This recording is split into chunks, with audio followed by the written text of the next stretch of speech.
I'm Miranda, 35, a single mother raising Lily and Owen, ages 10 and 8. For 15 years, my mother Catherine has rented the same beach house for our extended family vacation. Except my children and I are never invited. Not enough room, she always claims, while somehow fitting my sister Pamela's family of 6. My successful real estate investment career? Invisible to them.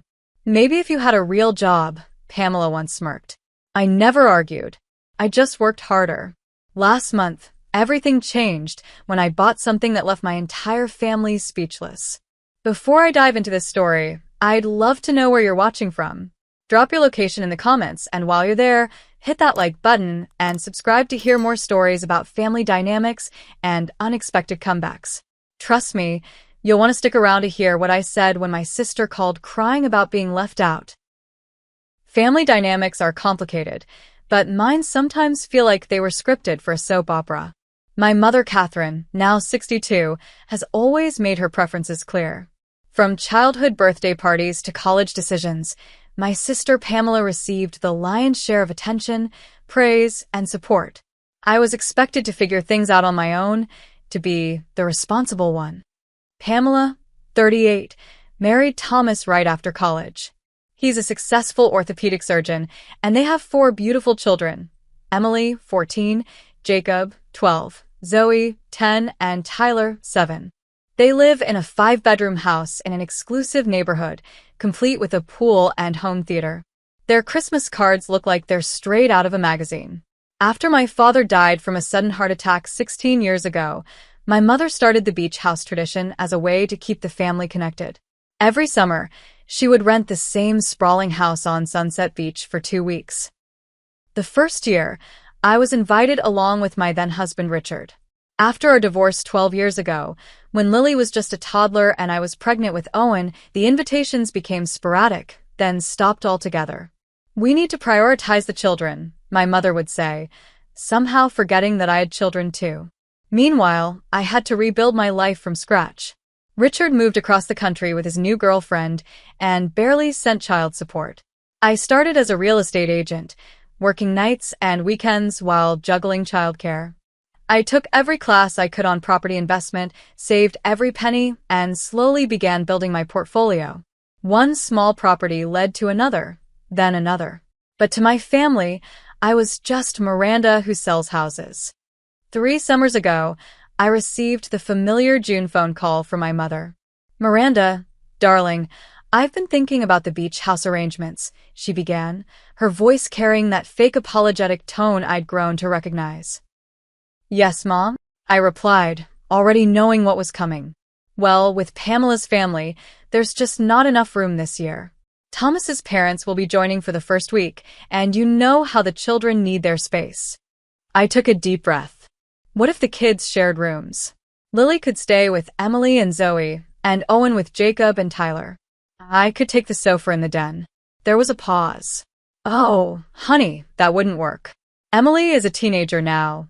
She needs her privacy. And the boys are at such different ages. Besides, the den is where Thomas's father likes to watch his sports programs." "I understand," I said, though I didn't. The beach house had 5 bedrooms and a converted attic space. There was room. There just wasn't room for us. The hardest part was always telling my children. Lily, who was 7 that summer, had made a seashell collection box at school, carefully labeled Beach Treasures. Owen, just 5, had been practicing holding his breath in the bathtub for when we go swimming in the ocean. "Maybe next year," I told them, forcing a smile as I suggested alternatives. "We'll have our own special summer right here." And we did try. I enrolled them in day camps when I had to work. We visited every public swimming pool within 30 miles. On weekends, I would take them on day trips to nearby lakes or amusement parks. I worked extra hours to afford special treats and experiences for them, trying to create memories that would compete with the idyllic beach vacations their cousins described in vivid detail when we saw them at holiday gatherings. "Did you ride the waves this year?" Lily would ask her cousin Emily. "Every day," Emily would reply. "Grandma bought us all boogie boards. Mine was pink." Each summer, I watched my children's faces fall when they realized another year had passed without an invitation to the beach house. Each summer, I promised myself things would be different next year, but they never were. Last summer brought another family gathering at my mother's house. It was the traditional pre-beach trip dinner, where Catherine would distribute new beach towels to Pamela's children and discuss the menu planning for their 2-week stay. I sat quietly at the dining table, helping Tyler cut his chicken while Pamela scrolled through her phone, occasionally showing my mother photos of swimsuits she was considering packing. "Miranda, could you pass the salt?" Thomas asked, barely looking up from his plate. As I reached across the table, Pamela glanced up. "Oh, what are you and the kids doing this summer, Miranda? Any special plans?" The question sounded innocent enough, but the slight smirk that followed told me it wasn't. "We're exploring local options," I replied evenly. "There's a new water park opening next month that the kids are excited about." "That sounds nice," Pamela said, drawing out the last word. "Though it's not quite the same as feeling the ocean breeze, is it? Maybe if you had a real job, you could afford your own vacation instead of waiting for handouts." The table fell silent. My mother cleared her throat but said nothing to defend me. Thomas chuckled softly, and I felt heat rise to my cheeks. Worst of all, I could see Lily at the kids' table, her head down, pretending she hadn't heard. "The water park will be fun," I said simply, and changed the subject to ask about Jacob's baseball team. Later that night, back in our modest 3-bedroom ranch house, Lily approached me while I was folding laundry in the living room. "Mom, why don't we ever go to the beach house with Grandma and everyone?" she asked, her voice small. I patted the space next to me on the couch, and she climbed up, leaning against my side. "Well, sweetheart, sometimes families make different plans for different people. Grandma's beach house is pretty full with Aunt Pamela's family. But Emily said there's a big room upstairs with 4 beds that nobody uses except for their suitcases." I swallowed hard. "Is that so?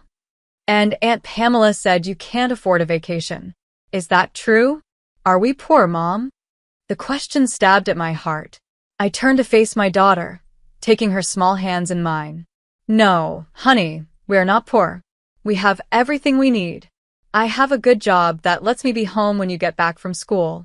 We have our house, food on the table, and each other. That makes us very rich in the ways that matter."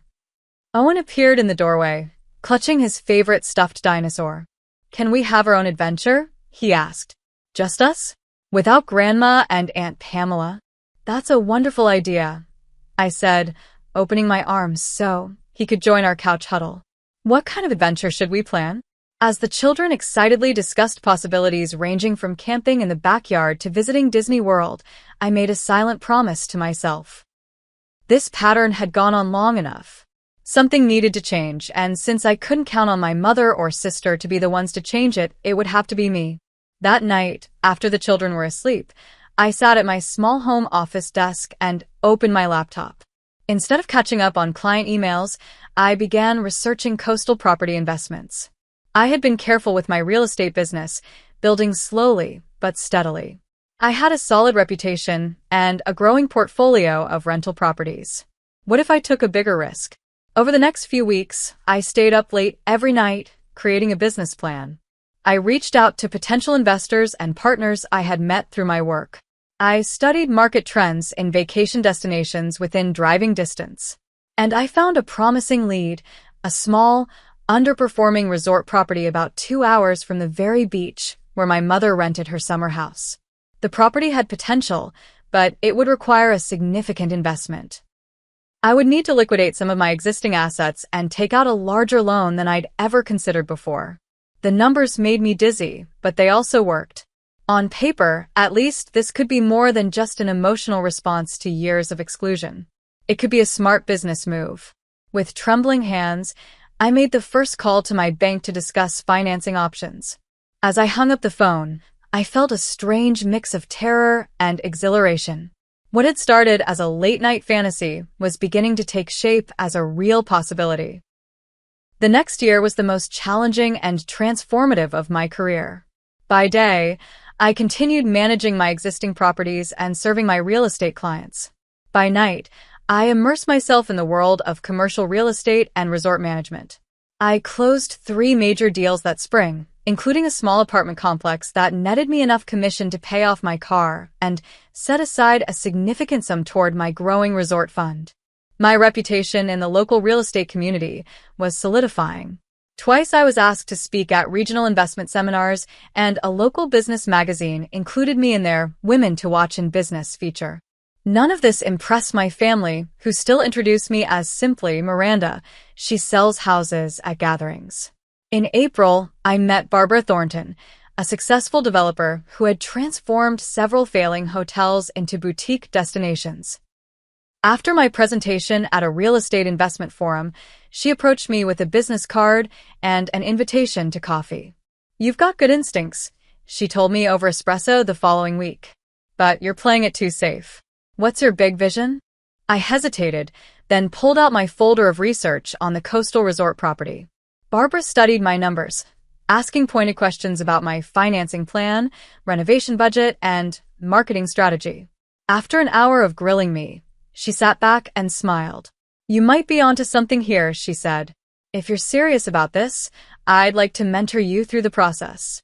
What followed were 60 and 70-hour work weeks as I balanced my existing business, the resort acquisition process, and single motherhood. I hired a reliable after-school sitter for the kids and scheduled my client meetings during school hours whenever possible. I became an expert at multitasking, reviewing property inspection reports while watching Owen's soccer games and negotiating with contractors by phone during Lily's dance recital intermissions. The kids noticed the change. One night, Lily found me asleep at the kitchen table, my face pressed against a spreadsheet. "Mom," she said, gently shaking my shoulder, "you should go to bed." I lifted my head, disoriented. "What time is it?" "Almost midnight. You said you were just checking one email after dinner, but that was 4 hours ago." I rubbed my eyes. "I'm sorry, sweetheart." "This project at work is really important." "More important than us?" she asked, her voice small. The question jolted me fully awake. "No, never more important than you and Owen. You two are the reason I'm working so hard." I pulled her into a hug. "I promise it will all make sense soon." November brought our family Thanksgiving at my mother's house. Pamela and Thomas arrived in a new luxury SUV, their children spilling out with tablets and gaming devices in hand. My mother fussed over them immediately, exclaiming over how much they'd grown and how smart they looked. "Miranda, you're late," was her greeting to me when we arrived precisely at the time stated on the invitation. Dinner was the usual performance. My mother served Pamela first, then Thomas, then each of their children in age order, before finally offering food to my children and me. The conversation revolved around Pamela's recent kitchen renovation and Thomas's promotion at the hospital. After dinner, as we moved to the living room for dessert, my mother brought out her photo album from the summer beach trip. "Look at these beautiful sunset pictures," she cooed, showing them to the gathered relatives. "And here's Emily on her new paddleboard. Thomas bought one for each of the children." "Can I see, Grandma?" Owen asked, trying to peek at the album. "In a minute, dear," she replied, continuing to turn pages. "Oh, and here's the seafood feast we had for Thomas's birthday. The restaurant brought it right to the beach house. Such service." I watched my children's faces as they absorbed, once again, all the experiences they had missed. Jacob, Pamela's middle son, unknowingly twisted the knife. "Lily, you should have seen the dolphins. They swam right up to where we were building sandcastles. Mom said it was a once-in-a-lifetime thing." Lily nodded politely, but I could see the hurt in her eyes. Later, as Thomas monopolized the conversation with details about the boat he had rented for a day during their beach stay, I found myself reflecting on my childhood. I had always been the responsible one, working part-time jobs since high school to pay for my own clothes and school activities. Pamela had received a car for her 16th birthday. I had taken the bus to my after-school job at the mall to save for mine. My mother had criticized my choice of college. Why not somewhere more prestigious? My career path, real estate? Is that stable enough? And later, my choice of husband. Richard seems nice, but does he have ambition? When the marriage fell apart, there was no sympathy, only a knowing, "I told you so" look and occasional reminders that Pamela and Thomas were celebrating another anniversary. As I drove home that night, with Lily and Owen quiet in the back seat, I realized that the pattern of emotional neglect that had shaped my childhood was now affecting my children. They were experiencing the same sense of being less than, the same exclusion, the same subtle message that they weren't quite as important as their cousins. I gripped the steering wheel tighter. The resort acquisition wasn't just about proving my worth anymore. It was about breaking a generational pattern and showing my children that they deserved better. The coastal property I had been researching was called Seaside Haven Resort, though it had seen better days. Built in the 1980s as a mid-range family destination, it had cycled through several owners who had neglected necessary updates. The current owner, a retirement-age man named Gerald Wilson, had inherited it from his brother and had little interest in the hospitality business. When I first visited the property in January, it was easy to see why occupancy rates had dropped. The 24 units were clean but dated, with faded floral bedspreads and laminate furniture that had gone out of style decades ago. The small restaurant was closed for the season, though a peek through the windows revealed dusty tables and an ancient cash register. But the location was unbeatable. Situated on 3 acres with 200 feet of private beachfront, the resort had panoramic ocean views and a protected cove perfect for swimming. A wooden boardwalk led from the main building to the beach, passing a neglected but salvageable pool area. Most importantly, it was just a 10-minute drive from the upscale beach house my mother rented each summer. I spent 2 weeks conducting due diligence, hiring inspectors to check the building's structures, reviewing financial records, and assessing renovation costs. The news wasn't all good. The roof needed replacing, the electrical system required updating, and the septic system was nearing the end of its life. But the bones were solid, and the zoning allowed for expansion. With Barbara's guidance, I assembled a team of potential investors and prepared a comprehensive presentation outlining my vision for transforming the tired resort into a boutique destination for families and couples seeking a personalized beach experience. The current asking price is $2 million, I explained to the group gathered in Barbara's conference room. Based on our inspections, we're estimating another $1.5 million for renovations and updates. Our market analysis shows we could triple the current revenue within 3 years with proper management and targeted marketing. The questions were tough but fair. How would we handle staffing in a seasonal location? What was our contingency plan for weather events? How would we differentiate from larger chain hotels in the area? I had done my homework and had answers ready. By the end of the meeting, I had secured commitments for 40% of the needed capital. With my own investment and a commercial loan, we could move forward. The negotiation with Gerald took less time than expected. He accepted our offer of $1.85 million, eager to be free of what he called my brother's folly. On a cold March morning, I sat at a closing table signing more paperwork than I had for all my previous property acquisitions combined.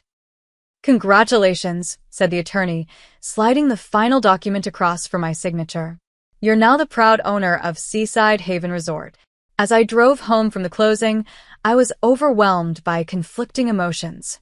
I had just made the biggest financial commitment of my life. If this failed, I could lose everything I had worked for.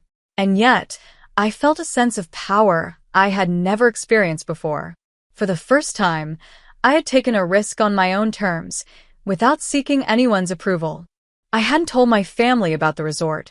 Part of me wanted to call my mother immediately and finally force her to acknowledge my success. A larger part wanted to wait and reveal it at the perfect moment, when the renovation was complete and the resort was something I could be proud of. But the strongest impulse was to tell my children. They had watched me work tirelessly for months, had sacrificed weekend outings and evening story times, and deserved to know why. That night, I picked up Lily and Owen from their after-school program with a mysterious smile. "I have a surprise," I told them. "We're going on a little road trip this weekend." "Where to?" Lily asked, instantly suspicious of my cheerful tone. "It's a secret, but I promise it will be worth the drive." The Christmas gathering at my mother's house that year followed the usual script. Catherine announced the dates for next summer's beach house rental, passing out little save-the-date cards to Pamela's family with cartoon seashells on them. "I've already put down the deposit," she said proudly. "Thomas, I made sure to book the weeks that work with your hospital schedule." I noticed no cards were prepared for my children or me. "These will be going out to the rest of the family next week," my mother continued, "but I wanted to give them to you in person." As if on cue, Thomas made a show of retrieving packages from their car. "And speaking of gifts," he announced, "we brought a little something for everyone." Pamela's children received expensive electronic gadgets. My mother received a designer scarf that I knew cost more than my monthly car payment. My children each received generic gift cards to a chain store, with Thomas explaining, "We weren't sure what you liked." My gift was a scented candle, the kind sold in discount bins near checkout counters. "Thank you," I said politely, wondering if they knew or cared that I was allergic to artificial fragrances. Later, as the adults had coffee and the children played in the basement, Lily approached my mother. "Grandma, will we get to come to the beach house next summer?" she asked directly, catching everyone off guard. My mother patted her head, absently. "Oh, well, we'll have to see about space, dear. Maybe next year." It was the same answer she gave every year. I caught Pamela's smug look and Thomas's dismissive shrug. They knew, as did I, that maybe next year meant no. That night, I held on to the secret knowledge of my resort purchase like a shield against their indifference. In 6 months, I would have a very different answer to my daughter's question. The renovation of Seaside Haven Resort became the focus of our lives that winter and spring. I hired a local contractor with experience in hospitality projects and a designer who specialized in coastal aesthetics. Together, we created a plan to transform the dated property into a welcoming retreat that balanced luxury with family-friendly comfort. In February, during a school holiday, I finally brought Lily and Owen to see the property. I had prepared them with stories about a special project, but hadn't revealed the full scope of what I had purchased. "Is this it?" Lily asked as we pulled into the cracked asphalt parking lot.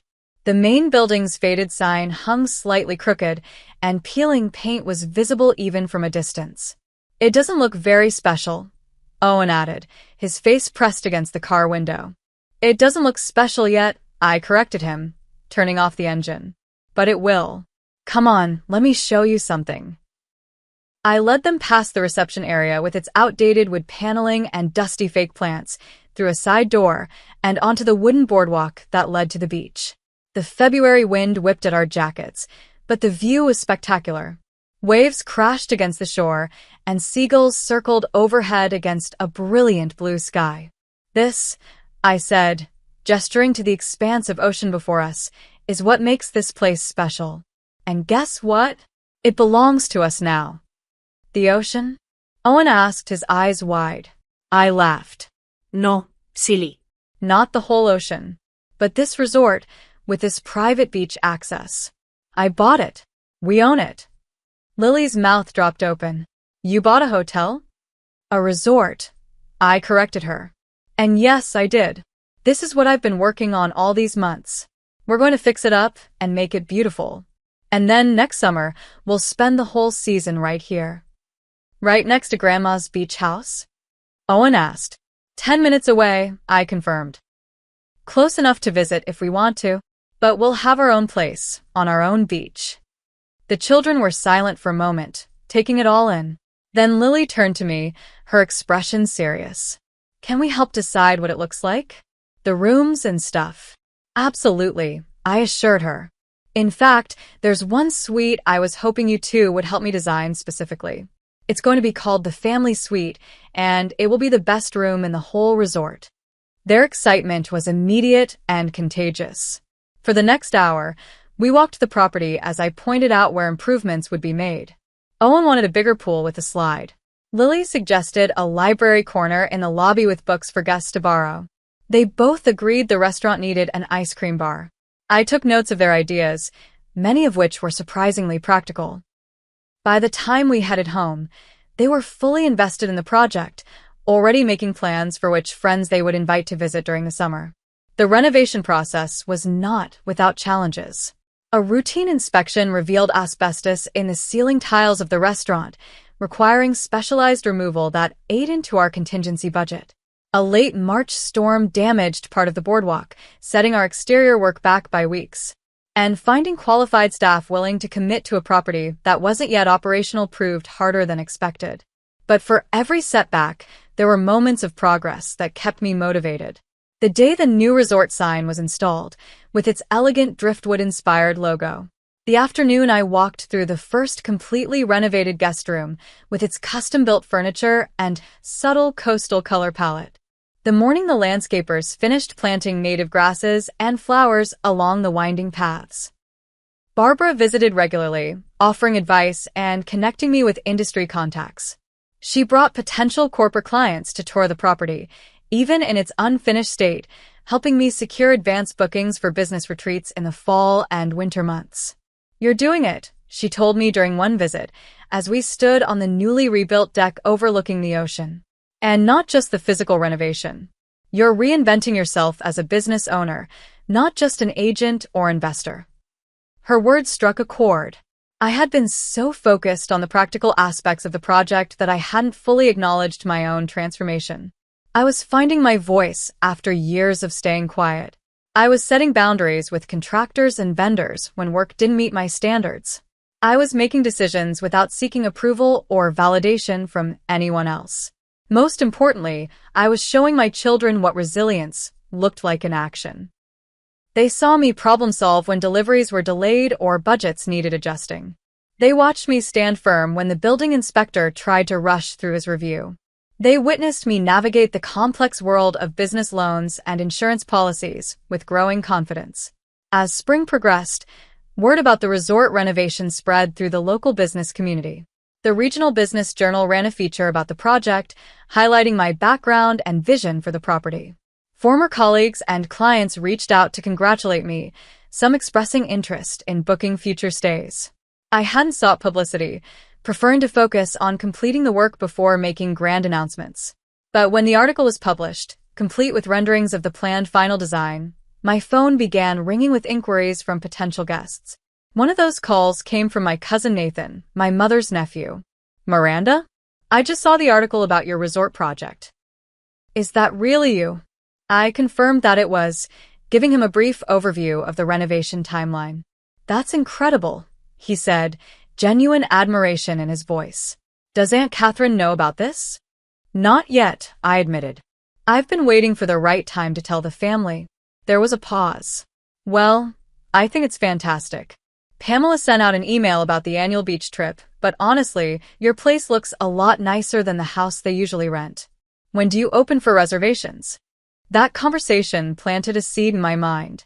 Nathan wasn't the only extended family member who might prefer a free stay at a newly renovated resort to the crowded arrangements at my mother's rental house. Perhaps it was time to consider how I wanted to handle the inevitable family reaction when my project became public knowledge. As April turned to May and the resort transformation neared completion, I realized I no longer cared about proving anything to my mother or sister. The resort wasn't about them anymore. It was about creating something meaningful for my children and myself. It was about building a future based on my own efforts and vision, not on seeking approval that would likely never come. With that realization came a surprising sense of freedom. For the first time in my adult life, I felt completely at peace with my choices, regardless of what my family might think of them. With the resort's soft opening scheduled for mid-June, I began planning how to announce its completion to my extended family. After careful consideration, I decided to host a family reunion weekend in early July when Seaside Haven would be fully operational, but before the peak tourist season began. I designed elegant invitations on thick cream cardstock, featuring a watercolor painting of the resort's beachfront at sunset. Each invitation was personalized with the family member's name and included specific details about the all-expenses-paid weekend I was offering. Transportation, accommodation in our premium suites, meals at the restaurant, and access to all resort activities would be completely free for my guests. I sent invitations to all my aunts, uncles, and cousins on both sides of the family. I included my father's brother Robert and his wife Susan, who had always been kind to me but who rarely attended my mother's beach gatherings because of an old disagreement. I invited my mother's sister Margaret and her husband John, who lived across the country and usually claimed the trip was too expensive. I sent invitations to all my cousins, including those with young children, promising child-friendly accommodations and activities. I did not send invitations to my mother or to Pamela's family. The decision wasn't made lightly. I discussed it with Lily and Owen, explaining that this first family gathering at our resort would be special because it included people who hadn't been able to participate in the beach house vacations before. But what about Grandma? Owen asked. Won't she be sad if we don't invite her? Grandma has her own beach plans, I explained gently. Remember how she already put down a deposit for her house? She'll be nearby with Aunt Pamela's family, just like every summer. Will she be mad when she finds out about our resort? Lily asked, always perceptive about family dynamics. She might be surprised, I acknowledged. And sometimes when grown-ups are surprised, they act upset at first. But this is our special place, and we get to decide when we're ready to share it. I prepared them for possible family drama, emphasizing that no matter what happened with the adults, their cousins weren't responsible for their parents' behavior. The responses to my invitations came quickly and were overwhelmingly positive. My Uncle Robert called me directly, his voice thick with emotion. Miranda, I can't believe what you've accomplished, he said. Your father would have been so proud of you. Aunt Margaret sent a handwritten note along with her RSVP. We've missed so many family gatherings because of distance and cost. Thank you for making it possible for us to reconnect with everyone. John and I are looking forward to finally meeting your children.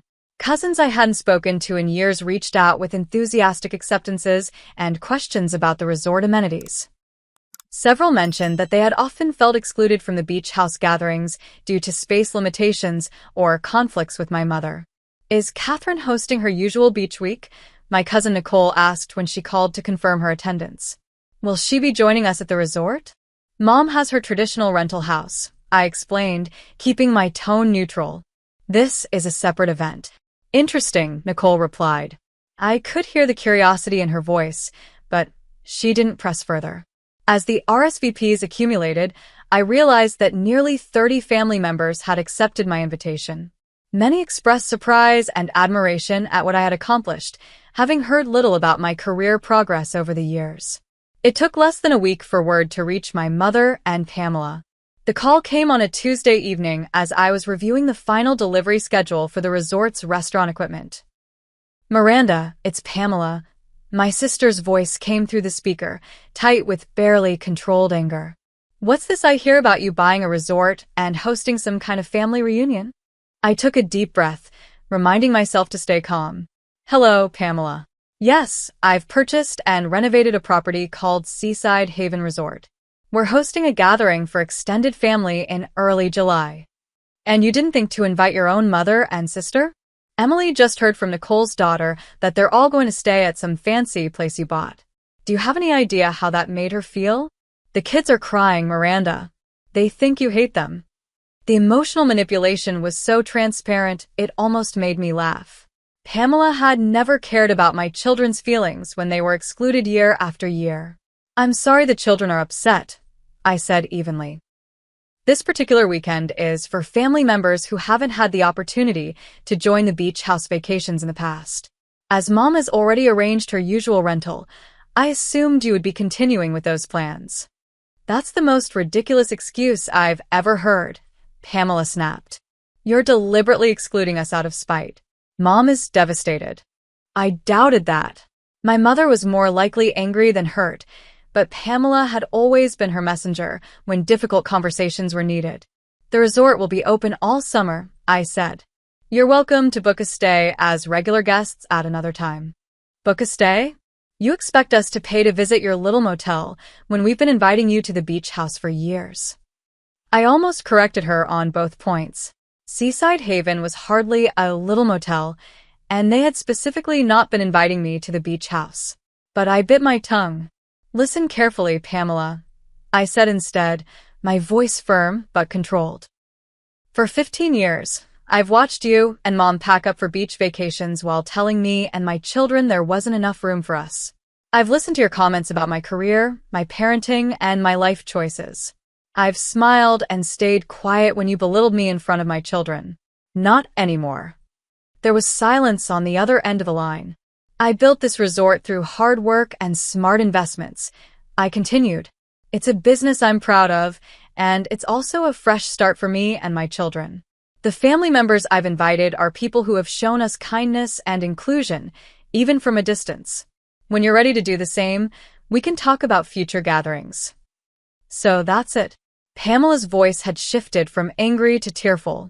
You're just cutting us out of your life? After everything Mom has done for you? She's not getting any younger, Miranda. Do you really want the kids to grow up not knowing their grandmother and cousins?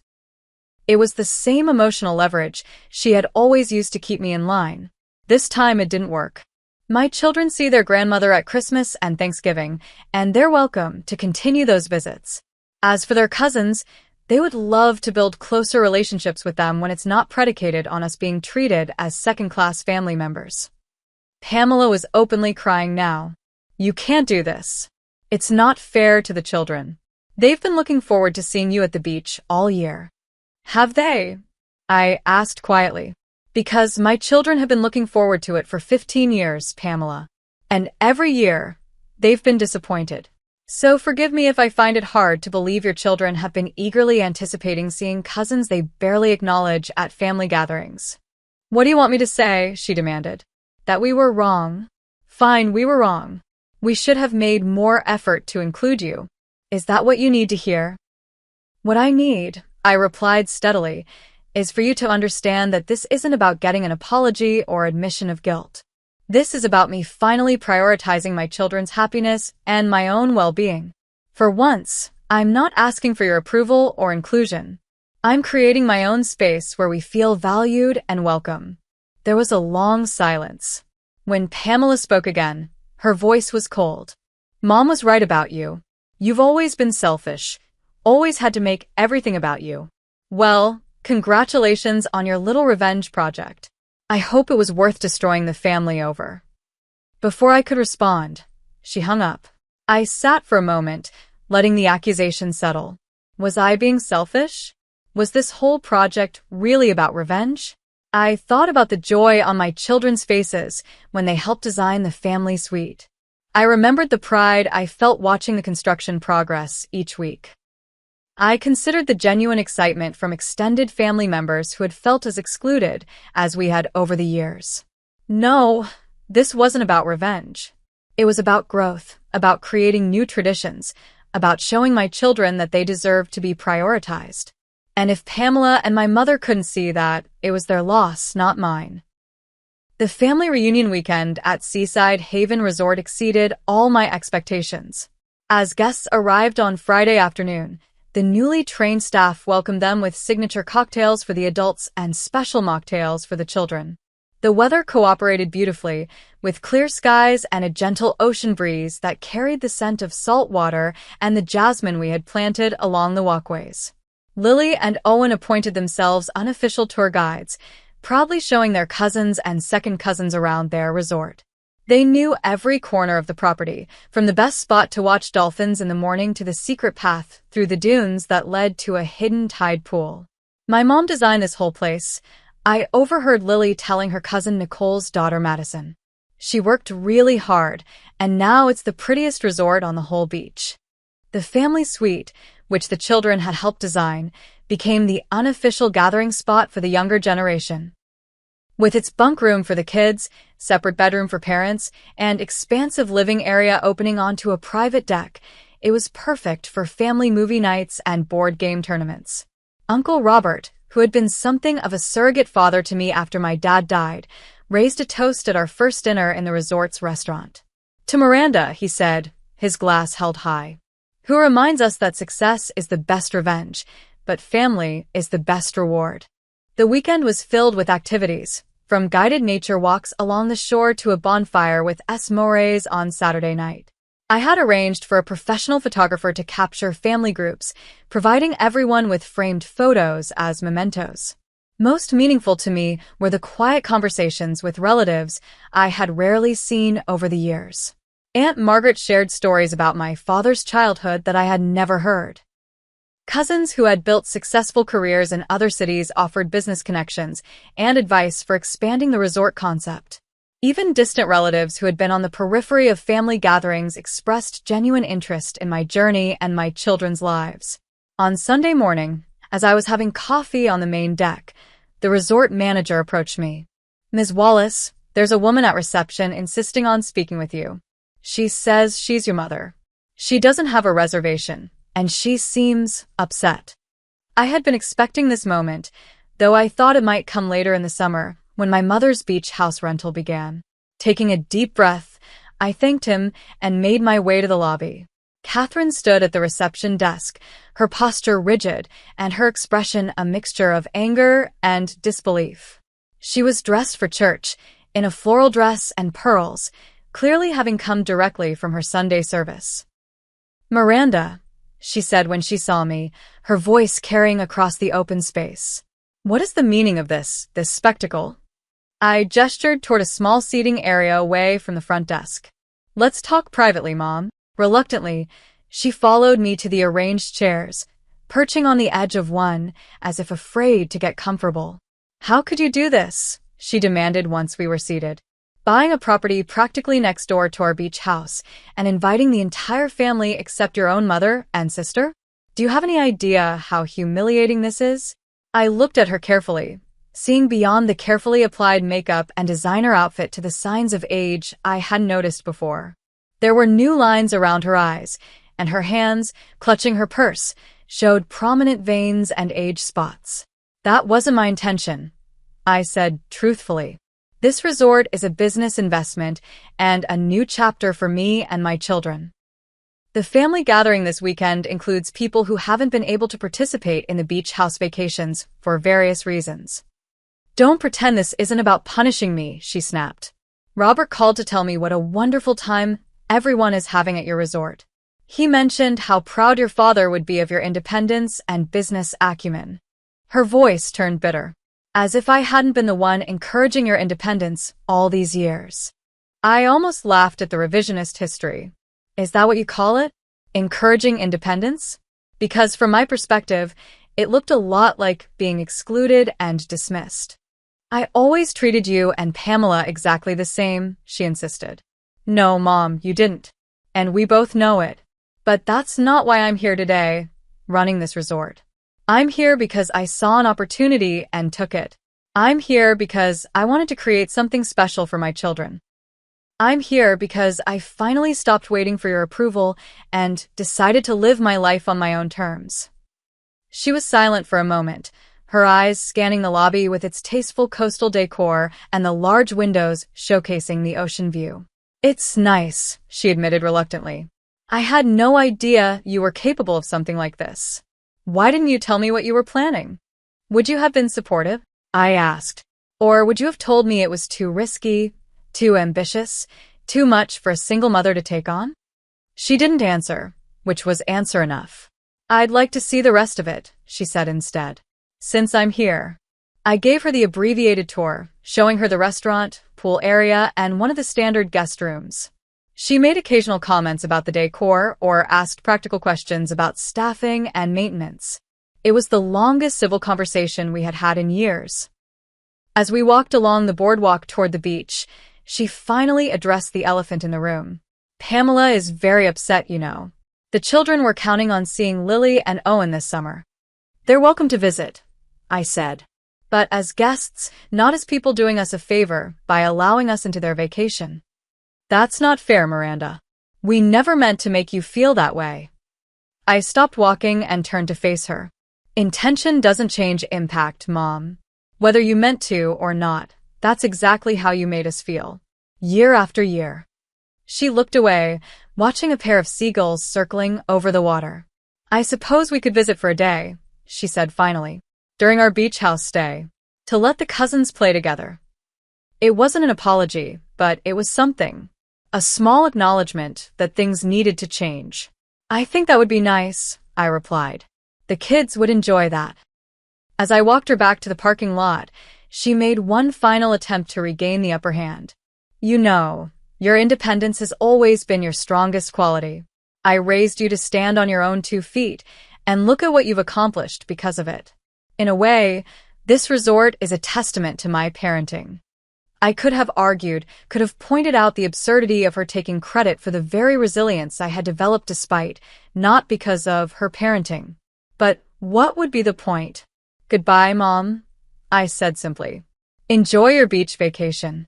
That evening, as the extended family gathered for a farewell dinner before departing the next morning, I found myself on the beach, watching the sunset.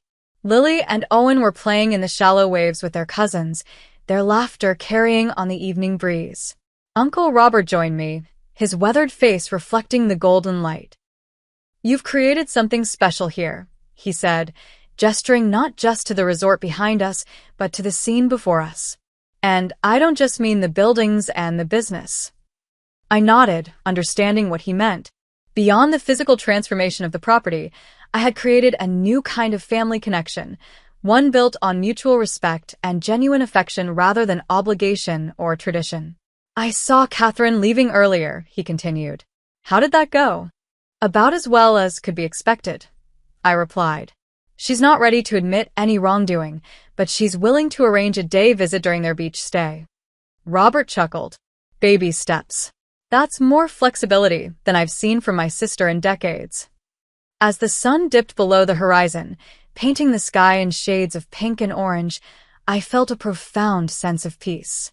The journey that had begun with hurt and exclusion had led to something far more valuable than revenge or validation. It had led to self-discovery, to finding my voice, to creating a legacy for my children based on strength rather than victimhood. Lily ran up from the water's edge, her hair wet and sandy, her smile radiant. Mom. Can we do this every summer? Can all the cousins come back next year too? I pulled her into a hug, sand and all. If that's what you want, sweetie. This place is ours, and we get to decide who shares it with us. And that, I realized, was the most important lesson of all. Not that success is the best revenge, but that creating your own space, literally and figuratively, is the truest form of freedom. 1 year later, the dynamics of our family had shifted in ways I never could have predicted.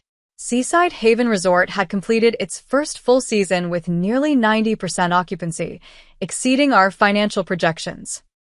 The family suite had been booked solid from June through August, often by relatives who had discovered the joy of beach vacations without the tension of my mother's orchestration. Pamela and I had established a cautious truce, mostly for the sake of the children. Her oldest daughter, Emily, had asked to work at the resort for 2 weeks in July, earning spending money by helping with children's activities. The experience of having a job and earning her own money had been transformative for her, opening her eyes to a world beyond her parents' financial umbrella. My mother had visited 3 times during her beach house stay, each visit a little longer than the last. She would never fully acknowledge the years of favoritism and exclusion, but she had begun to treat my children with more attention and interest, perhaps seeing them through new eyes now that others valued our company. Most importantly, I had found balance. The resort ran smoothly under the management team I had assembled, allowing me to focus on future investments while still having time for Lily and Owen. We had created our own traditions, our own special memories, our own sense of what family meant. As I watched the children racing along the shoreline, building sandcastles and collecting shells, I thought about how a space that had once been denied to us had led us to create something even better. Not just a resort, but a new way of being family on our own terms. And that was worth more than any vacation I could have been invited to. What would you have said if you were in my position? Have you ever had to create your own space after being excluded? I'd love to hear your stories in the comments below. If this resonated with you, please hit that like button and subscribe to hear more stories about family dynamics and personal growth. And don't forget to share this with someone who might need a reminder that sometimes the best response to exclusion is creating something even better on your own terms. Thank you for joining me today, and remember, you deserve a place where you feel valued and welcome.